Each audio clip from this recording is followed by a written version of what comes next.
morning. Hope you're all having a fabulous day. And yes, I just did say fabulous. Anyways, partial chords. I love using these in my songs. There's something I learned from guys like George Lynch and especially Richie Blackmore.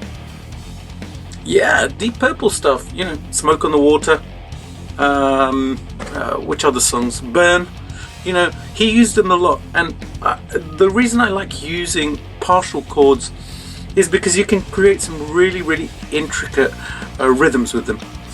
Because a lot of the time you're just playing 2 notes rather than 3, 4, 5, 6 notes at the same time, which kind of allows you to mold melodies around the partial chords. So this one that you just saw, the melody that I played, it was actually based on one of the little ditties which I had played, the Indian kind of slidey thing on one of my Masala guitar licks. Masala guitar! If you haven't checked out Masala Guitar, please do go and check that out. I will leave links, etc, etc. And actually, you know what? I'll leave a link right up here so you can check the Masala Guitar videos. But also, I'm going to show you the clip that this was based on so that you can see where the melody came from and where the idea basically germinated. And it turned into this.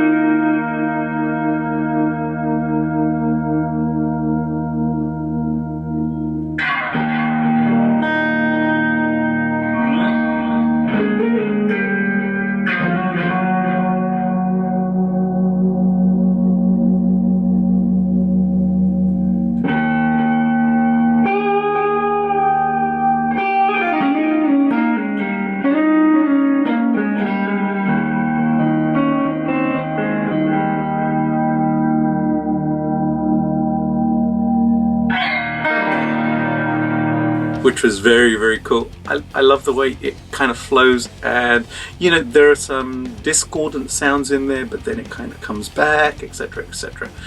So I am going to show you how to play it. Yay! So let's get going with that. Here it goes.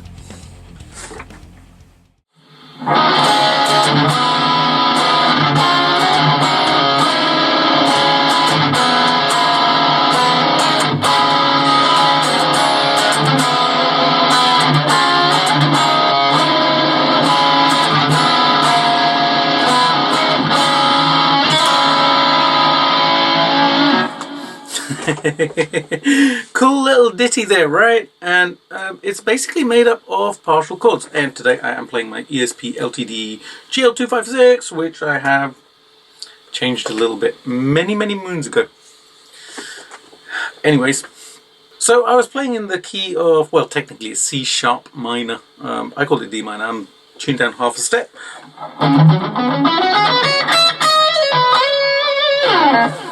And so I was starting off on this D chord, just a partial D chord there, which is the open D string, and then the 2nd fret of the G string, 3rd fret of the B string. Something I do quite often. I love that chord. And basically then I kind of started to think I would love to create that melody which I played on that little kind of Indian ditty, but with partial chords. And then I just kind of, you know, flowed and figured it out, and etc, etc. So from this D chord, what I did was I actually just slid the chord up 3 frets. So my first finger is going now to the 5th fret of the G string, and my 3rd finger I put on the 6th fret of the B string. So that's my first move. Again, these are partial chords. I'm using the open D string as a drone just to stay in the background. But if I just play the partials,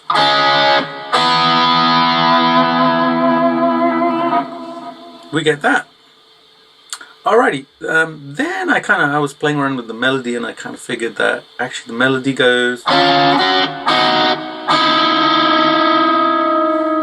with that nice discordant sound at the end. So what I did there was I came up to the 7th fret of the G string and the B string.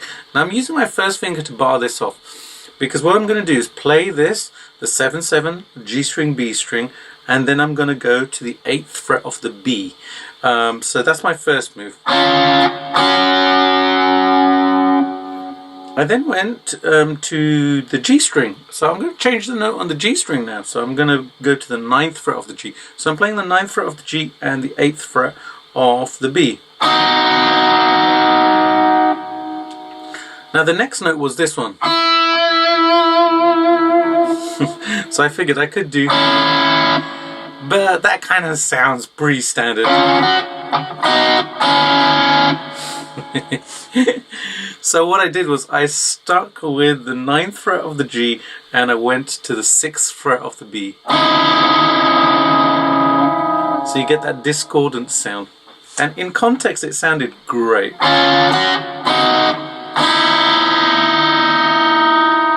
Especially with the drone going in the background.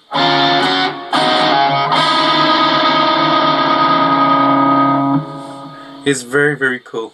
Then what I did was I did come back to the 7th fret of the G string. So now I'm playing the 7th fret of the G, 6th fret of the B. So, you know, what I naturally would have done if I was just thinking rock and roll and kind of, you know, just usual chords and stuff like that. So the next move is like this.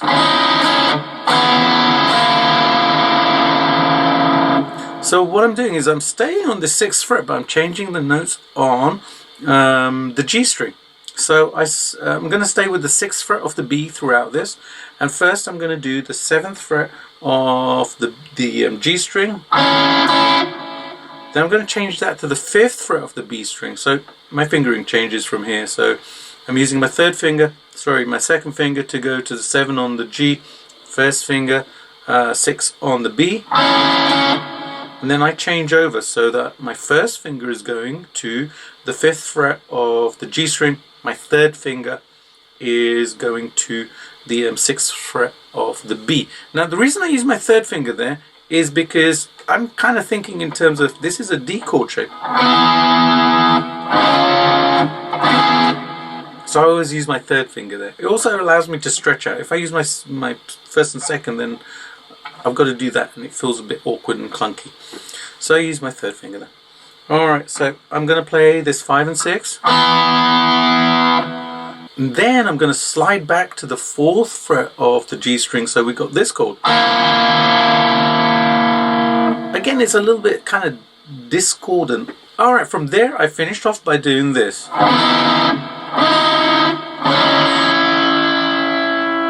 So I've come back to the 5th fret of the G string, maintaining this 6th fret of the B string throughout. So first I'm playing 5th fret of the G, 6th fret of the B. Then I'm going to go to the 9th fret of the G, 6th fret of the B. Then I'm going to change over to the 7th fret of the G string, 6th fret of the B. And I end by doing this little kind of, you know, this sweet picky thing. Open E string, 6th fret of the B string, 7th fret of the G. And there you go, that's the whole of it.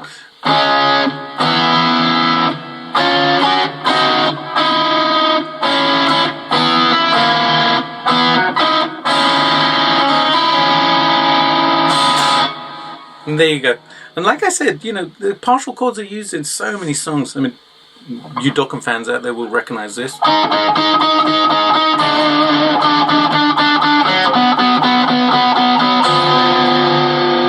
They're partial chords. I'm just playing the 1st and the 5th. And then the flat 5th.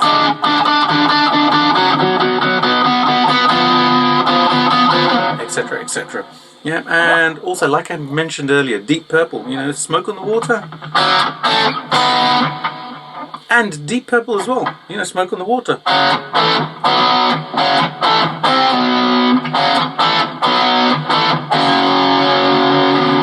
I'm actually playing just the 3rd and the octave there. And, you know, Burn as well.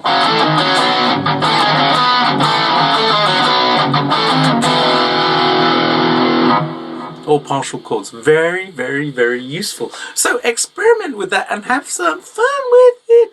I would love to see what you guys come up with. So if you guys do come up with something and post a video, please do, you know, put a link in the comments below and, you know, let me know, because I'd love to see it.